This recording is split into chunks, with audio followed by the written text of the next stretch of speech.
Salah satu terpidana yang saat ini mendekam di dalam penjara dari kasus Vina dan juga Eki Cirebon ini bernama Sudirman. Jadi kita akan mendalami adalah sosok Sudirman ini, ada orang tuanya yang bernama Suratno ini menjelaskan tentang kronologi penangkapan dan juga kejanggalan-kejanggalan yang menurut mereka bahwa tidak mungkin putranya yang dinilai memiliki keterbelakangan mental itu melakukan aksi yang begitu keji banget teman-teman. Jadi saat ini Sudirman ini kalau 2016 yang lalu usianya 20 tahun, berarti sekarang usianya sekitar 28 tahun dan ditahan di lapas Cirebon. Pendidikannya adalah hanya lulusan SD saja.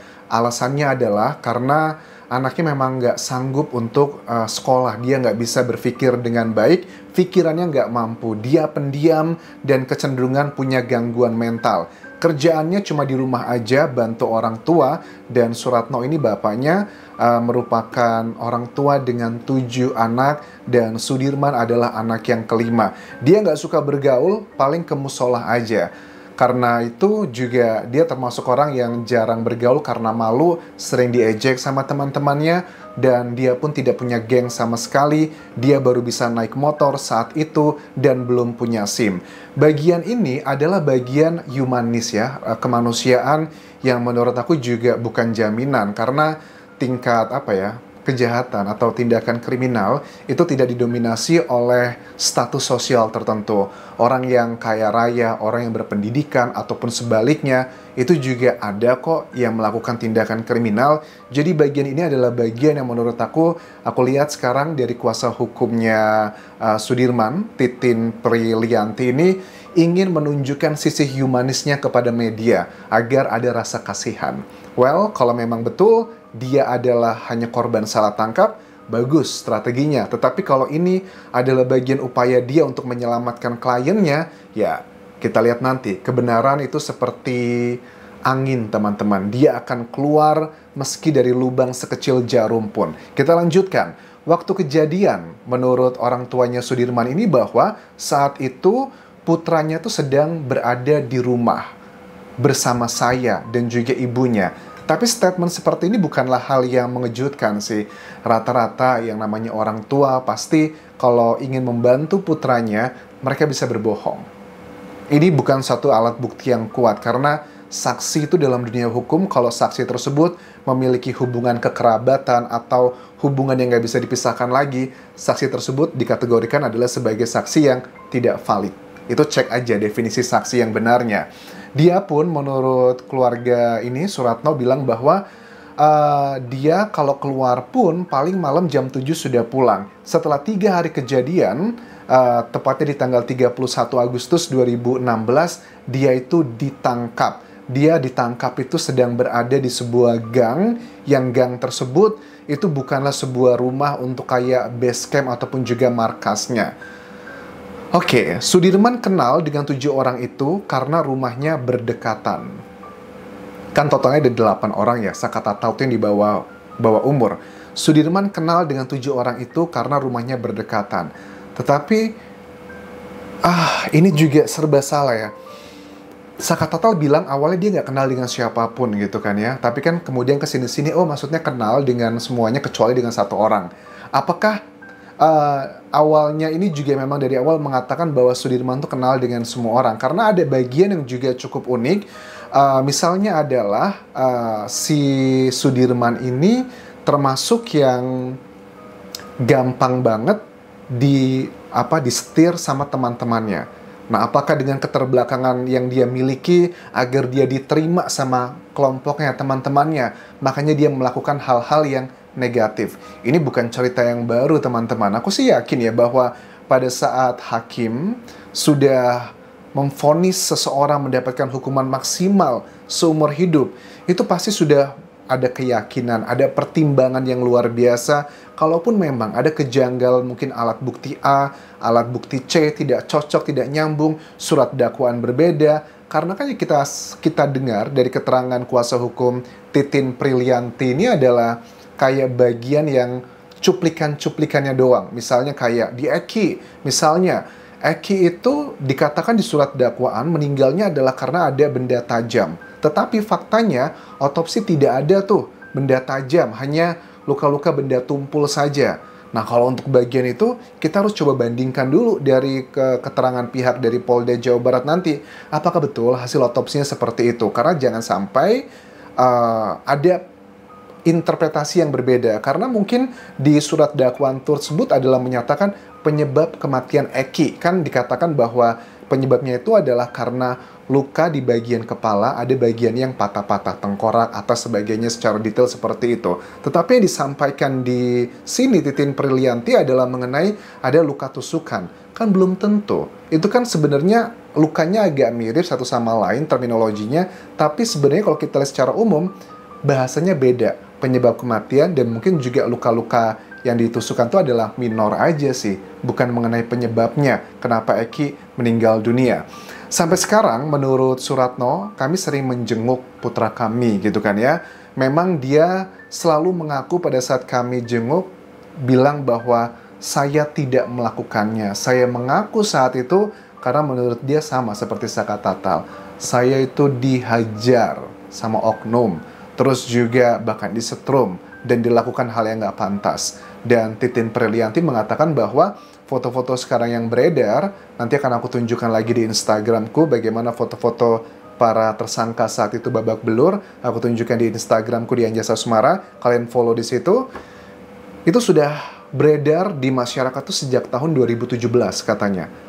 Jadi sama bahwa saya tidak melakukan ini tapi saya dipaksa begitu. Terus salah satu bagian yang berusaha disampaikan di sini adalah kami dulu pernah ke Bandung, kata Suratno, mencoba mencari pengacara yang bagus. Bahkan kami mau ngejual rumah kami, tapi pengacara tersebut tuh adalah minta honornya sekitar 100 juta rupiah per orang. Dan kami tidak punya uang, kami mau jual rumah tapi tidak terjual. Akhirnya ketemulah sama Bu Titin yang membantu mereka dengan gratis. Oke, satu hal yang kita apresiasi di sini. Kuasa hukum dari Titin Prilianti pun mengatakan bahwa ini aku tangkap berarti Titin ini adalah kuasa hukum untuk dua terdakwa saat itu, Sudirman dan juga Saka Tatal. Dari awal bahwa Sudirman ini tidak didampingi pengacara dan baru mulai menjelang persidangan itu baru didampingi oleh pengacara. Artinya kan kalau untuk tahapan ke persidangan itu cukup panjang teman-teman. Pertama kan ada penetapan tersangka. Setelah penetapan tersangka, berkasnya itu diserahkan ke kejaksaan. Kalau kejaksaan menilai ini berkasnya sudah lengkap, alat buktinya kuat, ya dilanjutkan ke persidangan. Karena kalau nanti alat buktinya nggak kuat, itu kan bisa dipatahkan dan bisa pra-peradilan. Dan itu juga akan menjadi PR yang berat bagi kepolisian ataupun jaksa untuk ngebelanya. Dari awal tidak didampingi pengacara, baru setelah selesai BAP dan memulai sidang, baru saya mulai mendampinginya. Ketika ditangkap sebenarnya menurut Titin, saya coba datang ke Polres. Tepatnya di tanggal 6 September 2016, tapi sudah dipindah ke Polda Jawa Barat. Kantor Polda itu kan berada di Bandung ya kalau nggak salah. Rivaldi ini adalah salah satu terdakwa saat itu yang sekarang menjadi narapidana juga dan mendapatkan hukuman seumur hidup. Rivaldi itu sudah ada di dalam penjara sejak 30 Agustus 2016 karena kasus sajam. Tapi dalam tuntutannya dijadikan satu, seolah-olah mereka saling mengenal. Nah, bagian ini unik loh menurut aku. Rivaldi ini katanya kan alasannya seperti itu. Sudah masuk lebih dulu, sajam. Tetapi kan dikatakan bahwa kayak Saka Tatal dengan Rivaldi, katanya dia tidak mengenal satu sama lain dengan Sudirman. Tapi kok ternyata apakah sebuah kebetulan 7 orang tersebut rumahnya berdekatan satu sama lainnya? Dan kalaupun memang betul bahwa Rivaldi itu sudah masuk ke dalam penjara lebih dulu, mungkin saja kalau kita lihat sudut pandang dari yang pro dengan hasil keputusan dari persidangan, ya mungkin saja Rivaldi karena sudah menjadi residivis gitu kan ya. Aku juga lihat sih beberapa komentar netizen bahwa para narapidana itu Anjas, itu bukan kali pertama mereka terlibat tindakan kriminal. Ada beberapa nama yang sudah beberapa kali terkena unsur kriminal seperti ini. Bahkan kita lihat foto-fotonya juga ada tato dan sebagainya. Bagi aku pribadi, aku tidak bisa mengejudge orang yang punya tato itu pasti tindakannya negatif. Nggak juga. Banyak teman-temanku yang dosen, yang berpendidikan atau jabatan tinggi juga punya tato. Tapi mungkin dengan background, nah ini ngebuat aku salah satu juga cukup miris ya. Karena kan mereka tidak punya power seperti orang-orang yang berduit. Para terpidana itu kan rata-rata mereka tuh pendidikannya nggak tinggi, hanya lulusan SD, SMP, pekerjaannya juga cuma ngebantu orang tua sebagai kuli, angkut pasir, bangun rumah, tipikal yang seperti itu gitu loh. Nah, Rivaldi ini terkena sajam juga, tetapi malah dijadikan satu kasus yang seolah-olah saling mengenal. Kita juga pengen tahu nih, pasti dari penyidik atau Polda Jawa Barat atau dari Polresnya, ada alasan yang valid kenapa melakukan hal seperti itu. Tidak mungkin dong dalam persidangan kok ujuk-ujuk dijadikan satu kalau tidak ada benang merahnya. Itu menurut aku kan kalau ada kejadian seseorang melakukan tindak pidana beberapa kali, ya pasti yang akan lebih difokuskan adalah di bagian yang paling tinggi derajat untuk hukumannya, ya which is ini adalah ya 340 ya, berencana teman-teman. Jadi ya ada penjelasannya, aku yakin. Apa itu kita coba simak nanti dari Polda Jawa Barat. Saksi sidang hanya Sudirman. Dari persidangan menurut Titin Prilianti bahwa dari ke-8 terpidana hanya Sudirman yang belum pernah minuman keras, yang lain iya. Berarti kayak Saka Tatal atau yang lainnya di usia mereka yang masih di bawah umur ya, Saka Tatal, yang lain masih usia belasan tahun atau 20 tahun, mereka sudah minum minuman keras. Nah, mungkin aja kenapa mereka begitu pede mengatakan bahwa kami tidak terlibat, kami tidak melakukan apapun. Apakah jangan-jangan mereka melakukan aksi tersebut dalam keadaan yang tidak sadar? Ya, you know what I mean. Dengan keterbelakangan ekonomi yang mereka miliki, mungkin mereka pada saat beli minuman alkohol tuh bukan minuman yang pure, tapi sudah dicampur ini, dicampur itu. Jadi ngebuat mereka tuh lupa, sudah nggak ngerti apa yang terjadi di momen-momen tersebut. Karena dengan salah satu fakta yang disampaikan dari Titin Prilianti bahwa 7 dari 8 terpidana memang pernah atau bahkan sering minum minuman air keras, ya, alkohol tersebut. Dan Saka Tatal yang di bawah umur termasuk salah satunya. Memang ada kesaksian seperti itu. Gila ya. Jadi Polda Jawa Barat ini PR-nya harus hati-hati banget pada saat memberikan klarifikasi nanti. Mudah-mudahan yang disampaikan nanti akan ngebuat masyarakat itu terademkan dengan banyak statement dari kuasa hukum yang kesannya bahwa semua itu adalah bohong dan kesalahan. Tapi kan nggak fair, kita hanya baru mendengarkan dari satu pihak aja. Terima kasih sudah menonton. Jangan lupa subscribe channel YouTube ini agar kalian tidak ketinggalan update dari kasus Vina dan juga Eki di Cirebon ini.